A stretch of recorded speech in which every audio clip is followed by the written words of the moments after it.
Hello दोस्तों, तो कैसे हैं आप लोग। आई होप आप सभी अच्छे होंगे।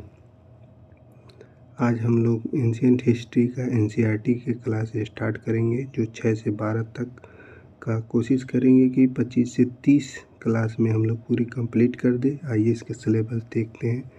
इसका सिलेबस है सिलेबस ऑफ एंशियंट हिस्ट्री। सबसे पहले हम लोग पढ़ेंगे sources of ancient Indian history, प्राचीन भारत के स्रोत।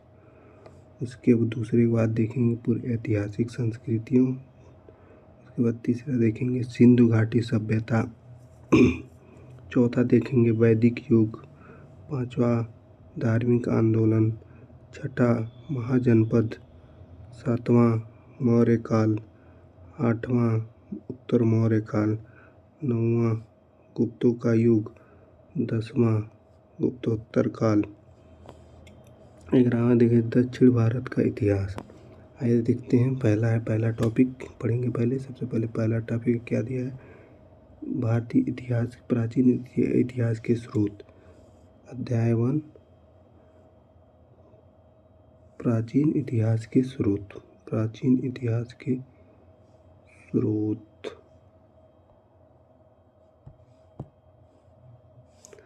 प्राचीन भारत के इतिहास के स्रोत।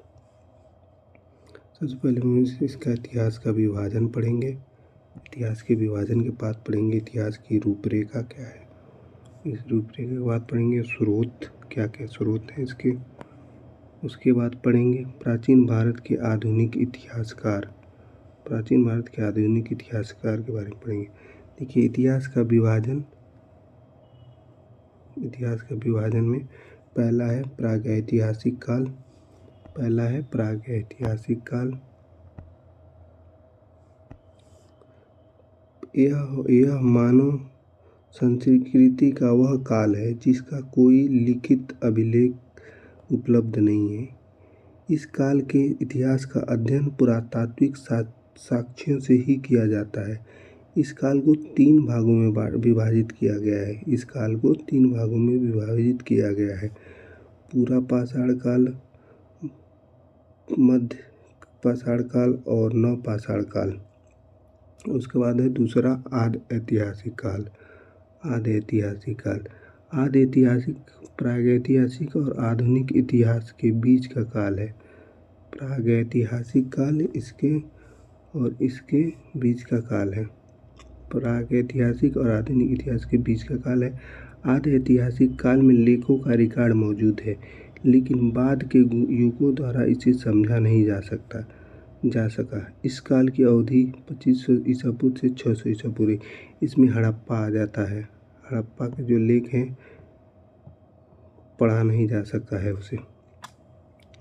उसके बाद आते हैं ऐतिहासिक काल। यह वह काल है जिसकी जानकारी लिखित अभिलेख में उपलब्ध है। इस काल में 600 ईसा पूर्व के बाद की ऐतिहासिक गतिविधियां शामिल है। इसमें पुरातात्विक स्रोत भी पाया जाता है और साहित्यिक स्रोत भी पाया जाता है। इसमें पुरातात्विक साहित्यिक दोनों पाया जाता है। आधि ऐतिहासिक काल में पुरातात्विक और साहित्यिक दोनों पाया जाता है, लेकिन साहित्यिक को पढ़ा नहीं जा सका अभी तक। प्रागैतिहासिक काल में केवल पुरातात्विक साक्ष्य पाए गए हैं। आगे देखते हैं इतिहास में समय रेखा। इतिहास की समय रेखा हम देखिए। बर्थ ऑफ जीसस क्राइस्ट यहाँ हुआ था 0। Birth of Jesus Christ. देखिए क्रिश्चियन लोग ईसा मसीह के जन्म से पहले को बिफोर क्राइस्ट कहते हैं, ईसा पूर्व कहते हैं। उसके बाद उनके बाद जन्म के बाद को एनो डोमिनी एडी कहते हैं, जो in the year of Lord, तो भगवान के समय का मतलब उस समय का। सेक्युलर लोग क्या कहते हैं, सेक्युलर लोग ईसा मसीह के पहले सेक्युलर टर्म में बिफोर कॉमन एरा यूज किया जाता है। उसके बाद उनके काल में कॉमन एरा यूज किया जाता है। इसके इतिहास के अध्ययन के स्रोत क्या क्या हैं। भारतीय प्राचीन इतिहास के अध्ययन के स्रोत हैं पुरातात्विक स्रोत और साहित्यिक स्रोत। पुरातात्विक स्रोत में आते हैं सामग्री अवशेष, दूसरा आता है मिट्टी के बर्तनों, तीसरा आता है सिक्के और चौथा आता डी आता है शिलालेख। शिलालेख किसे कहते हैं? शिलालेख गुफाओं के पत्थरों, स्तंभों, दीवारों पर उकेरे जाते हैं। वहीं अभिलेख प्रस्तर धातु या किसी अन्य कठोर और अस्थायी पदार्थ पर लिखे जाते हैं।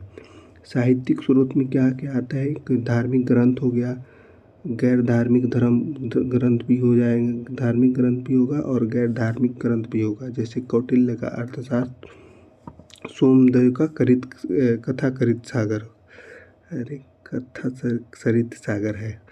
उसके बाद निरपेक्ष आ गए, तो विदेशी खाते, जैसे विदेशी यात्री जो आए उनके बारे में उन्होंने जो बताया था वो। Thank you. आज बस इतना ही, अगले कल इससे ज़्यादा पढ़ेंगे। आज शुरुआत था, बस समझाने के लिए इतना। Thank you so much.